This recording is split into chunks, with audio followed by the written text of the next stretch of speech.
넷째 심판 이후에 나타났던 이 독수리가 이제 화가 있을 것이라고 선언을 합니다. 그래서 그 선언은 무엇이냐면 앞선 나팔들보다 더 강력한 심판을 나타내고 그리고 크고 무서운 심판이라는 경고입니다. 그리고 그 심판의 내용이 이제 디테일하게 설명되어 있습니다. 그리고 앞선 4개의 나팔 심판이 이제 자연계에 일어났던 심판이라면 이제 다섯째, 여섯째 심판은 사람에 대한 심판입니다. 다섯째 나팔 심판은 방금 읽은 것처럼 황충, 즉 메뚜기 심판입니다. 황충은 메뚜기의 여러 종류 중 이제 하나인데 요엘서를 보면은 알 수 있습니다. 메뚜기 떼가 재앙 또는 이렇게 하나님의 심판의 도구로 사용되는 것은 이 농작물에 주는 피해가 상상을 초월할 정도로 엄청나기 때문입니다. 보이실지 모르겠지만 저희 날아다니는 게 다 메뚜기입니다. 저렇게 많은 메뚜기가 이렇게 한 번씩 휘감고 가면 이것이 왜 재앙이 되느냐? 작년까지만 해도 작년 재작년까지만 해도 뉴스에 항상 나왔던 게 아프리카나 저기 서남아시아 쪽 중동 쪽에 메뚜기 떼가 저렇게 출몰했다라는 뉴스를 찾아볼 수 있습니다. 근데 이게 무슨 문제냐? 메뚜기 떼가 한번 나타나면 이제 모든 식물을 다 먹어버리기 때문에 식량난이 생겨났다라는 것이죠. 또한 이 메뚜기 떼는 날씨가 건조해서 번식률이 높아지고 또 집단으로 이제 날아다니기 때문에 이게 한번 싹 스치고 가면 이 곡식들이 남김없이 사라진다라는 것입니다. 그럼 이게 얼마나 먹냐? 메뚜기가 이제 먹으면 얼마나 먹겠어? 이렇게 생각할 수 있죠. 메뚜기가 되게 작기 때문에. 근데 이렇게 나와 있습니다. 메뚜기 한 마리의 무게는 2g에서 3g입니다. 여러분, 우리 아이들은 메뚜기를 잡아봐서 알죠? 조그만해요. 잘 뛰어다니고. 근데 그게 얼마나 먹냐? 하루에 자기 몸무게의 2배를 먹을 수 있다고 합니다. 그러면 그것도 별로 안 될 거라고 생각하는데 이제 메뚜기가 한번 떼지어 다니는데 예를 들면은 이제 50만 마리 기준으로 메뚜기 50만 마리가 한번 싹 지나가면 하루에 2톤을 먹는답니다. 2톤. 2톤을 먹으니까 한 5일만 지나면 뭐 상당히 많은 양을 먹으면서 지나간다라는 거죠. 또한 50만 마리 기준이라고 했는데 메뚜기 떼는 한번 출몰하면 그게 어느 정도냐? 수십억에서 수백억 마리가 또 이제 날아다닌다는 거죠. 그러니까 뭐 한번 지나가면 그 농작물은 완전히 초토화가 되어버리는 겁니다. 그래서 이 메뚜기의 출현은 곧 재앙이다라고 성경에서도 표현을 하고 있고 실제로도 이제 그런 영향을 끼친다는 것입니다. 그래서 하나님께서는 이 심판의 도구로 과거부터 이 메뚜기 떼를 재앙으로 사용하셨습니다. 그리고 10가지 재앙에도 나옵니다. 10가지 재앙 중에 8번째 메뚜기 재앙이 그것입니다. 이제 우박이 다 떨어지고 이제 지나서 또 남아 있는 것까지 메뚜기로 완전히 이제 모든 것을 먹을 것을 없애기 위하여 쓰였던 것이고 또 요엘서 1장 2절에도 이 메뚜기 재앙이 언급되면서 바벨론의 그 군대를 메뚜기로 표현해서 재앙을 예언하셨습니다. 이렇게 했을 때 요한계시록에서는 이러한 구약의 배경을 바탕으로 이 메뚜기 때의 엄청난 재앙을 이제 어디에 비유하냐? 타락한 천사들인 귀신들이 이제 불신자를 괴롭히는 것으로 표현하고 있는 것입니다. 즉 나팔 심판에 지금 등장하는 이 메뚜기는 누구를 얘기하냐? 메뚜기가 아니라 귀신을 이야기합니다. 자, 귀신은 어떤 존재입니까? 믿는 사람이나 믿지 않는 사람이나 귀신의 존재를 믿는 사람들이 있습니다. 물론 뭐 귀신이 어디 있어 이렇게 얘기는 하지만 또 한편으로는 이제 귀신에 대한 존재가 있다라는 걸 이야기하는데 이제 그 귀신을 이해하는 데 이제 차이가 있습니다. 일반적으로 세상에서의 귀신은 어떤 존재로 여기냐면 죽은 사람의 혼이 돌아다닌다. 그리고 이제 이단이나 이제 잘못된 교회에서도 잘못 가르치면서 이런 귀신론이라는 것으로 가르치는 데는 대부분 이렇게 죽은 영혼을 귀신으로 가르칩니다. 근데 성경에서의 귀신은 뭐라고 얘기하냐면 타락한 천사, 악령, 더러운 영으로 언급합니다. 그러니까 죽은 사람하고는 전혀 상관이 없는 겁니다. 그래서 귀신은 사람으로부터 나온 게 아니라 이미 과거부터 우리와 함께 있었던 다른 사람과는 전혀 다른 존재로서 더러운 영으로 성경에서는 언급하고 있습니다. 자, 그렇다면 이 다섯째 나팔 심판이 등장하는 이 메뚜기가 왜 사탄이 되고 왜 악령인 귀신으로 해석을 하는지를 살펴보도록 하겠습니다. 첫째, 자연계의 메뚜기는 이 논밭에서 올라옵니다. 그렇죠? 논밭에서 메뚜기들이 알을 낳고 거기서 나오지만 이 성경에서의 메뚜기는 어디서 나오냐면 무저갱에서 나옵니다. 그래서 2절에 그가 무저갱을 여니 그 구멍에서 큰 화덕의 연기 같은 연기가 올라오매 3절에 또 황충이 연기 가운데로부터 땅 위에 나오매. 자, 이 메뚜기가 어디서 나오냐면 무저갱, 지옥에서 나오는 겁니다. 그래서 무저갱은 뭐냐면 헬라어 원어로 아퀴소스며 밑바닥이 없는 구렁텅이 또는 심연을 뜻합니다. 그래서 이곳은 사탄과 악한 귀신들을 임시로 가두어 놓는 지하 감옥이나 죽은 자들이 거하는 음부와 동일어로 쓰이는 곳이 바로 무저갱입니다. 그러니까 이 지옥 같은 데서 올라왔다는 거죠, 이 황충이. 그리고 요한계시록에서는 또한 교회를 박해하는 적 그리스도가 올라온 곳이 이 무저갱이며 사탄이 1000년 동안 결박된 곳입니다. 그래서 무저갱은 악령들의 거주지인 동시에 악령들의 감옥이며 본문에서는 황충이 무저갱으로부터 나왔기에 이것을 귀신으로 볼 수 있는 것입니다. 다음 이제 둘째로 이 자연계의 메뚜기는 뭘 먹는다고 그랬어요? 자연계 메뚜기는 뭘 먹을까요? 이제 풀, 곡식 이런 걸 다 먹습니다. 자, 그런데 여기 나오는 메뚜기는 이런 걸 먹지 않고 어떤 일을 하냐면 이마에 하나님의 인침을 받지 않는 사람들을 괴롭히는 일을 합니다. 4절에 그들에게 이르되 땅의 풀이나 푸른 것이나 각종 수목은 해하지 말고 오직 이마에 하나님의 인침을 받지 아니한 사람들만 해하라 하시더라. 그러니까 황충이라고 이제 표현은 했는데 정말 그 황충이 곡식을 먹는 게 아니라 하나님한테 인침받지 않은 사람들을 이제 해하라는 겁니다. 자, 근데 인침받은 사람들은 앞에 7장에서 어떤 사람이냐면 곧 하나님한테 이제 선택받은 사람들. 그래서 그 인침받은 사람들인데, 자, 그러면 인침받지 못한 사람들은 어떤 사람일까요? 쉽게 얘기하면 불신자들이에요. 하나님이 선택하지 않은 사람들. 근데 이 사람들을 괴롭히라는 겁니다. 그래서 무저갱에서 나온 황충이 공격하는 것은 믿는 성도들을 공격하는 게 아니라 믿지 않는 불신자를 공격하는 것인데 이게 바로 귀신들의 특징이라는 겁니다. 또한 하나님은 이런 악령들이 불신자들을 죽이지는 못하게 하고 5달 동안 괴롭게 하시게 허락한다는 것이죠. 자, 그러면 여기서도 왜 5달이라는 단어가 나오냐? 메뚜기의 특징과도 관련이 있는데 실제로 메뚜기가 출몰하는 기간입니다. 메뚜기는 팔레스타인 지방에서 언제 출몰하냐면 4월부터 8월 이 건기 딱 5달 동안 생존한다라는 것이죠. 그래서 이 메뚜기가 5개월 동안 활동하듯이 메뚜기로 표현된 이 악령도 이 세상에서 5달 동안 불신자를 괴롭힌다라는 걸 이렇게 보여주고 있습니다. 자, 그런데 이 불신자들이 이제 괴롭힙니다. 그런데 그 고통이 얼마나 심하냐? 어떻게 괴롭히냐? 5절에 말합니다. 그러나 그들을 죽이지는 못하게 하시고 5달 동안 괴롭게만 하시는데 그 괴롭게 함은 전갈이 사람을 쏠 때의 괴롭게 함과 같더라. 자, 그 괴롭히는 게 그냥 보통 괴롭히는 게 아니에요. 전갈이 사람을 쏠 때 괴롭게 함. 저는 전갈에 쏘여본 적은 없지만 상당히 괴롭답니다. 전갈 독에 쏘이면 상당히 이제 괴로운데 이 괴로움이 너무 커요. 이 괴롭힘이 너무 크다 보니까 그 괴롭힘을 당한 사람들의 심정이 이제 나옵니다. 그래서 6절에 그들이 고통이 너무 심해서 자살하기를 원해요. 아, 이런 고통 받느니 그냥 빨리 그냥 좀 죽어버렸으면 좋겠다. 너무 그냥 이런 여러분도 힘들면 좀 이제 습관적으로 얘기하는 거 있잖아요. 뭐 더워 죽겠어, 힘들어 죽겠어 하듯이 이 고통이 너무 크니까 차라리 좀 죽었으면 좋겠다 이렇게 생각을 하는 거예요. 그런데 또 뭡니까? 또 죽지도 못하게 한다라는 겁니다. 자, 이런 것처럼 이 메뚜기의 공격을 받았는데 그 고통이 너무 커서 죽을 맛이다 라고 이렇게 얘기할 정도니 지금 받고 있는 이 심판이 얼마나 괴롭고 힘든 심판인지를 보여주고 있습니다.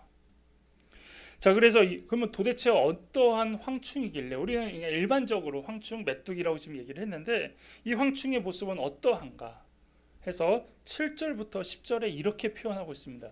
어떤 황충이길래 어떤 귀신이길래 이렇게 사람들을 힘들게 하는가 해서 그 모양을 7절에서 10절에서 얘기하고 있는데요.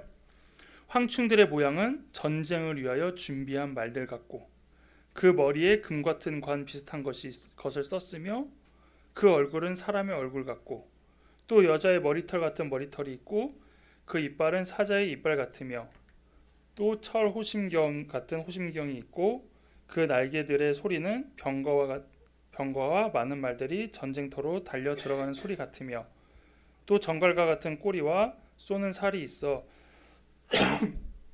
그 꼬리에는 5달 동안 사람들을 해하는 권세가 있더라. 이렇게 얘기하고 있어요. 그러니까 황충이 이제 여기서는 이제 우리가 이제 말하는 귀신, 사탄이라고 이제 대입을 해서 보면 지금 이런 모습의 사탄이 그 불신자들을 괴롭히고 있다라는 것이죠. 근데 이 모습은 이미 구약에서도 언급되고 있습니다. 요엘 1장 6절에 다른 한 민족이 내 땅에 올라왔음이로다. 그들은 강하고 수가 많으며 그 이빨은 사자의 이빨 같고 그 어금니는 암사자의 어금니 같도다. 그 다음에 2장 4절에서 5절엔 그의 모양은 말 같고 그 달리는 것은 기병 같으며 그들이 산꼭대기에서 뛰는 소리는 병거 소리와도 같고 불꽃이 건물을 사르는 소리와도 같으며 강한 군사가 줄을 버리고 싸우는 것 같으니 라고 해서 구약에서는 이 요엘서에서 이 메뚜기 떼를 표현한 것은 하나님의 심판의 도구로 이제 이스라엘을 침공하는 바벨론의 모습을 이렇게 표현한 겁니다. 바벨론이 금리발을 가진 사자와 같으며 철병거를 타고 그들이 막 뛰는 소리는 병거와 같은 그런 심판을 하러 오는 전쟁을 하러 오는 것으로 표현을 했는데 지금 이거와 똑같이 이제 믿지 않는 사람들 불신자들을 괴롭히는 이 황충의 모습을 이거와 동일하게 표현했다라는 것이죠. 그래서 지금 나팔 심판에 나오는 이 귀신들이 불신자를 괴롭히는데 이 메뚜기처럼 묘사하는 것은 바로 이 양령의 군대가 과거 그럼 이스라엘을 침공한 바벨론의 군대와 같은 모습으로 다가가고 있다라고 하면서 묘사하고 있는 것입니다. 그리고 세 번째로 또 이제 메뚜기가 사탄이라고 보는 이유는 자연계의 메뚜기에는 왕이 없습니다. 그런데 이 재앙에 나오는 메뚜기 때에는 왕이 있다라는 것이죠. 그래서 11절에 그들에게 왕이 있으니 무정행의 사자라. 히브리어는 그 이름이 아바돈이요 헬라어로는 그 이름이 아볼루온이더라 라고 해서 황충이라고 표현은 하지만 그 황충은 이제 사탄이다, 귀신이다 라고 하는 것을 얘기하고 있습니다. 그리고 이 황충은 7절에 금 같은 관을 썼다고 하는데 성경 이 요한계시록에서 말하는 관은 뭐냐면 승리자, 왕을 항상 표현한다고 했습니다. 근데 여기서 말하는 이 금관은 거짓된 관, 거짓된 모습, 거짓 왕을 이제 이야기하는 겁니다. 그래서 아직 다 끝나지도 않은 싸움에 승리 후에 주실 면류관을 미리 씀으로써 이제 거짓 왕의 모습으로 드러나는 것이고 그 자체만으로 그 존재는 거짓과 속임이 가득한 존재임을 계시록에서는 언급하고 있는 것입니다. 그래서 아바돈, 아볼루는 이제 파괴자라는 의미를 갖고 있는데 즉 이제 사탄을 가르치는 것이죠. 그래서 여기서 이제 황충으로 표현된 이 메뚜기는 그 왕은 사탄이며 메뚜기 떼들은 사탄의 부하, 타락한 천사로 귀신 떼라는 걸 말해줍니다. 그러니까 이 메뚜기 재앙은 어떻게 보면 이제 사탄들에 의하여서 어려움을 주는 재앙으로도 볼 수 있는 것이죠.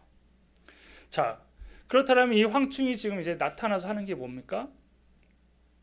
누구를 괴롭힌다고 그랬어요? 그러니까 누구를 심판하는 거예요? 믿는 사람들을 하는 게 아니라 불신자들을 괴롭힌다라는 거예요. 그러니까 이해되지 않아요. 대부분 우리가 생각하기에는 귀신, 사탄은 누구와 대적하게 되어 있냐면 믿는 사람들, 하나님을 아는 사람들, 하나님을 잘 믿는 사람들을 공격해야 되는데 여기서는 왜 사탄이 믿지 않는 사람들을 공격하지? 왜 자기 편을 공격하지라고 우리가 이해할 수 있는데 자, 그럼 이제 여기서 이제 사탄이 어떤 존재인지를 알게 되는 것입니다. 첫째로 이 이제 귀신의 특징, 사탄의 특징은 뭐냐면 바로 자신을 따르는 자들을 괴롭힌다라는 것입니다. 사탄은 인간을 유혹합니다. 그래서 하나님으로 가는 사람들을 다 끌어들이고 자신의 수하로 만들고 자신의 종으로 만듭니다. 그런데 그렇게 했으면 어떻게 해야 됩니까? 자신을 잘 섬기게 하고 자신을 잘 따르게 해야 되는데 도리어 자신의 종들을 선하게 대하는 게 아니라 악하게 대한다는 것이죠. 처음에는 달콤한 유혹과 속임수로 따르게 합니다. 그래서 내 편으로 만든다는 거죠. 사탄들이 다 내 편으로 만들어놔요. 근데 시간이 지나면 결국 내 편을 다 괴롭히고 있으면서 언제 그랬냐는 듯이 짓밟고 해롭게 됩니다. 그래서 실제로도 귀신 쓰인 사람들, 귀신과 좀 이렇게 관계 있는 사람들은 못 벗어나잖아요. 왜냐하면 계속 그걸로 위협을 받고 그것으로 어려움을 당하고 그걸로 협박을 당하니까 영적으로 이제 그런 것에 이제 쓰인 사람들이 어려움을 당한다는 것이죠. 그래서 선하신 하나님을 섬기지 않고 하나님을 배반하며 악한 사탄을 섬기는 자들의 비참한 운명을 이것을 통해서 알게 되는 것이고 자유롭게 되기보다는 도리어 죄가 더 얽매여 종의 포로가 된다라는 것입니다. 그러니까 하나님과 사탄이 말하는 것은 똑같아 보이지만 결국에 뒤로 가서는 사탄을 속한 사람은 힘들고 어렵지만 도리어 더 빠져나가지 못하는 삶으로 살아간다는 겁니다. 두 번째로, 하지만 이 귀신의 세력도 하나님의 주권 아래에 있다라는 것이죠.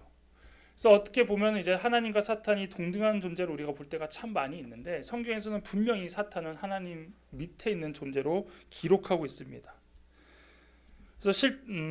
그래서 실제로 사탄들도 하나님의 통제와 허락 없이는 그 부하인 귀신들도 아무것도 할 수 없다라는 걸 성경에서는 종종 보여주고 있고 또 이 심판에서도 알 수 있다라는 것이죠.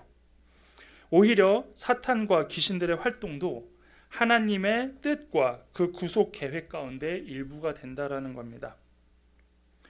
그러나 하나님은 귀신들에게 사람을 괴롭게 하도록 명령한 것이 아니라 귀신들이 본성에 따라 사람들을 괴롭히고자 하는 것을 허용한다는 겁니다. 즉 하나님께서 귀신에게 너 가서 괴롭히고 와, 너 가서 저 사람 좀 시험 좀 하고 와, 이렇게 귀신에게 명령을 하는 게 아니라 사탄 자체가 이미 그들 스스로의 본성이 하나님을 멀리하게 하는 그런 습성들이 있는데 그거에 대하여서 어느 정도 그냥 허락한다라는 내용입니다.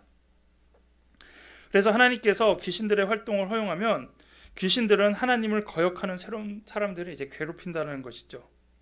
그래서 욥기를 보시면 알 수 있어요. 욥기도 사탄이 허락을 받잖아요. 그래서 욥에게 시험을 좀 해도 되냐고 묻자 하나님이 먼저 욥에게 가서 시험을 하라는 게 아니라 사탄이 먼저 허락을 구했고 하나님이 허락한 건 뭐냐면 시험하되 목숨은 건드리지 마라. 생명은 허락하지 않는다는 겁니다.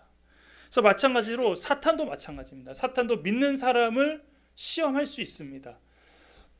그리고 우리를 어렵게 할 수 있습니다. 근데 그게 하나님이 명령해서 제 믿음이 떨어진 것 같아, 제 신앙이 떨어진 것 같아, 가서 시험 좀 해, 이게 아니라 우리가 믿음과 떨어지다 보면, 우리가 하나님과 거리가 생기다 보면 어느 순간 사탄은 우리에게 와서 시험을 하는데 그럼에도 하나님은 막고 있는 것이 생명은 건드리지 못하도록, 어려움은 당하고 어떠한 인생의 굴곡과 또 복잡한 여러 가지 문제들이 생기더라도 우리의 목숨은 건드리지 못하도록 하나님이 하신다는 거죠. 왜냐하면 우리의 생명, 믿는 사람이건 믿지 않는 사람이건 그 사람의 생명의 주권은 오직 하나님께만 있기 때문입니다. 그래서 이 황충들도 하나님의 허락하신 범위에서만 활동을 한다는 겁니다. 고통스럽고 힘들고 한다고 그렇게 얘기하지만 그 황충이 해야 할 수 있는 범위는 이제 4절에 그들에게 이르되 땅의 풀이나 푸른 것이나 각종 수목은 해하지 말고 오직 이마에 하나님의 인침받지 아니한 사람들만 해하라. 그래서 해하라는 것은 어려움을 주라는 거지 그들을 죽여라라는 얘기는 절대 아니라는 겁니다. 그래서 과거 메뚜기 재앙에서도, 애굽에서 일어난 메뚜기 재앙에서도 메뚜기의 역할은 뭐였냐면 우박 재앙 이후 남아있는 농작물들을 모두 먹어치워 황폐하게 하는 것. 딱 그게 이제 메뚜기들의 역할이었듯이 여기서는 무엇입니까? 도리어 그런 건 또 건드리지 말라는 겁니다. 여기가 황충으로 표현은 되지만 그런 식물과 수목은 하지 말고 이들에게 맡겨진 사명은 무엇이냐? 바로 사람을 쏘아 해쳐라. 그들을 어렵게 해라. 그들에게 고통을 줘라. 이것입니다. 그리고 이제 이 사람들은 이마에 하나님의 인침을 받지 않는 사람들. 그래서 조금 더 이런 사람들이 어떤 사람이냐? 하나님의 인침을 받지 않은 사람들을 이제 뭐라고 이제 볼 수 있냐면 우상 숭배하며 살인과 복술과 음행과 도둑질을 일삼았던 사탄과 귀신을 따르는 사람들로서 계시록 9장 20절 21절에 나오고 또 그 앞에 6장 10절에 계속 계시록에서 이 심판 때마다 한 번씩 언급되는 순교자들에게 핍박을 가했던 이들을 표현하고 있습니다. 또한 6장 15절에 나오는 임금들과 왕족들과 장군들과 부자들과 강한 자들 각 종과 자유인들. 그래서 한 번씩 이제 언급되었던 심판받을 사람들로 언급되었던 이 모든 사람들을 이제 황충을 통하여 이제 심판하신다라는 것을 알 수 있죠. 그래서 이제 사탄의 실체가 뭐냐? 결국은 마귀가 온 것은 도둑질하고 죽이고 멸망시키기 위함인데 예수님께서 오신 목적하고 이제 사탄의 목적이 여기서 이제 명확히 갈린다는 겁니다. 예수님이 오신 것은 어떤 목적입니까? 생명을 얻게 하고 더 풍성하게 하는 것이라면 이제 사탄의 목적은 어떻습니까? 추종한 사람들을 속아서 고통스럽게 하고 그들을 멸망에 이르게 하는 것이 사탄의 목적입니다. 자, 그렇다면 하나님께서는 왜 이런 권세를 허락하셨을까요? 왜 귀신들에게 이런 권세를 허락하셨을까요? 만약에 이 재앙이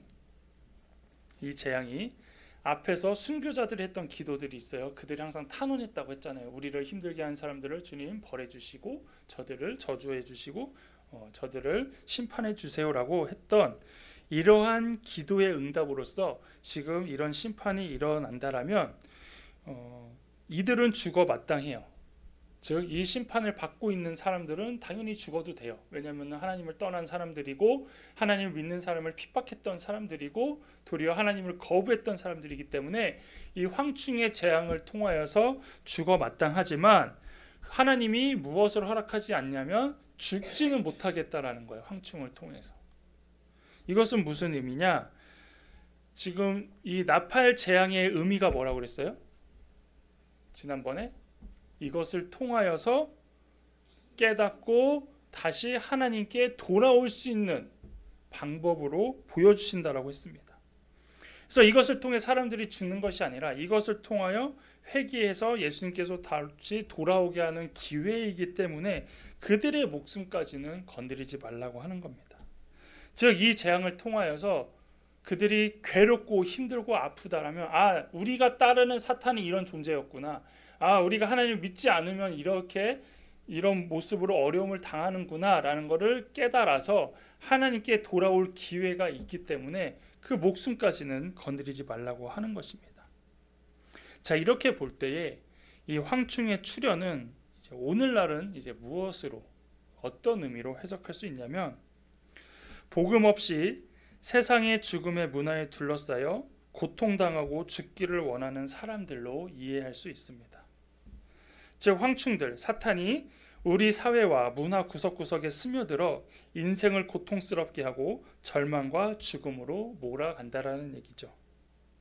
그 결과 우리나라는 어떤 모습으로 됐습니까? 스스로 목숨을 끊는 사람이 가장 많은 국가가 되었고 40분마다 한 명꼴로 목숨을 끊는 결과가 나타났습니다. 그러니까 이것을 오해하면 자살하는 사람들, 스스로 목숨 끊는 사람이 그러면 귀신에게 고통을 받아서 죽냐 이렇게 이해하라는 것이 아니라 지금 이 시대에 성령으로 인침받은 사람은 어려움을 겪고 힘들더라도 자신의 목숨을 내놓지 않고 그것을 극복하고 그것을 하나님의 힘으로 넘어갈 수 있듯이 믿지 않는 사람들에게도 그런 방법이 있다는 걸 알려주라는 것입니다. 왜냐하면 우리도 어려움을 겪잖아요. 우리도 힘듦을 겪잖아요. 근데 이것은 누가 주는 거예요? 우리가 하나님과 멀어질 때 사탄도 똑같이 공격을 한다라는 거죠. 똑같은 사탄의 공격을 당할 때에 극복할 수 있는 것은 하나님을 믿는 사람들은 그것을 극복할 수 있기 때문에 하나님의 능력을 힘입어 극복한다라면 믿지 않는 사람들 그 방법을 모르기 때문에 그들이 따랐던 어떤 우상들, 신들, 어쩔 땐 나 자신을 믿어하면서 스스로를 의지했던 사람들이 그것을 넘어가지 못하고 스스로 그런 어려움을 겪듯이 그런 것을 이제 해결할 수 있는 방법이 바로 복음이라는 것을 보여주고 있다는 것이죠. 그래서 자살하는 사람들, 그 사람들 보면은 얼마나 힘들어서 하겠습니까? 얼마나 힘든 상황에 빠져 있고, 얼마나 힘든 모습에 처해 있고, 얼마나 힘든 상황에 처해 있습니까? 그러니까 이것을 어떻게 표현하냐면 앞에 정갈에 쏘여서 스스로 죽기를 원한다. 그러니까 그런 고통을 갖고 있는 사람들이 있다라는 것입니다. 근데 그런 가운데 이제 소망의 빛으로 예수님의 말씀으로 하나님의 말씀으로 알려주어서 그 절망과 어둠 가운데 빛으로 나아갈 수 있도록 도와줘야 된다는 것입니다. 그래서 하나님께서는 지금도 우리에게 말씀하십니다. 옆에 어려운 고통과 절망으로 힘들어하는 사람이 있다라면 시대는 그냥 죽으면 되지. 그냥 이 세상 떠나면 되지. 뭐 죽으면 다 해결되는 것처럼 표현하고 그 방법밖에 없는 것처럼 세상은 답을 주는 것처럼 보이지만 그럼에도 우리는 살아갈 힘이 있고 견뎌나갈 힘이 있고 극복할 수 있다라는 방법을 알려주라는 것입니다. 그래서 그 사람이 믿는 사람이건 믿지 않는 사람이건 그런 신앙을 일단 떠나서 일단 믿는 우리가 먼저 그런 사람들에게 알려줄 때에 하나님께서는 그것을 통하여 다시 회복시켜 주시고 그런 사람들에게 아직 기회가 있다라는 것이죠. 그 사람이 믿지 않는 사람이라면 기회가 있기 때문에 다시 하나님을 알고 받아들이고 하나님께서 자신의 자녀로 인도할 수 있다라는 것을 이것을 통해 알려줄 수 있는 것입니다. 또한 우리는 어떠한 모습으로 살아가야 됩니까? 우리도 하나님의 소유된 백성으로서 보호하심을 받고 또 하나님의 인도하심을 받는다는 게 무엇이냐면 우리에게도 어려움이 있습니다. 우리에게도 정말로 견디기 힘든 고통이 있다라는 것이죠. 그럼에도 이것을 해결받을 수 있는 것은 우리는 이미 하나님의 자녀이기 때문에 그런 것들이 도리어 두렵지 않고 또 그런 부분에 대해서 극복해 갈 수 있는 힘이 있다는 것을 우리는 기억하라는 것입니다. 그래서 이 황충의 재앙은 믿는 사람에게 직접 오는 재앙은 아니지만 믿지 않는 사람들에게 나타나는 그 재앙의 모습을 통하여 믿는 우리가 어떻게 그 재앙을 바라보고 그 재앙을 겪는 사람들을 어떻게 하나님께로 인도해야 되는지를 보여주고 또한 그것을 통해 우리는 언제나 감사하고 또 그들에게 이런 하나님을 전할 수 있는 여러분이 되기를 바라겠습니다.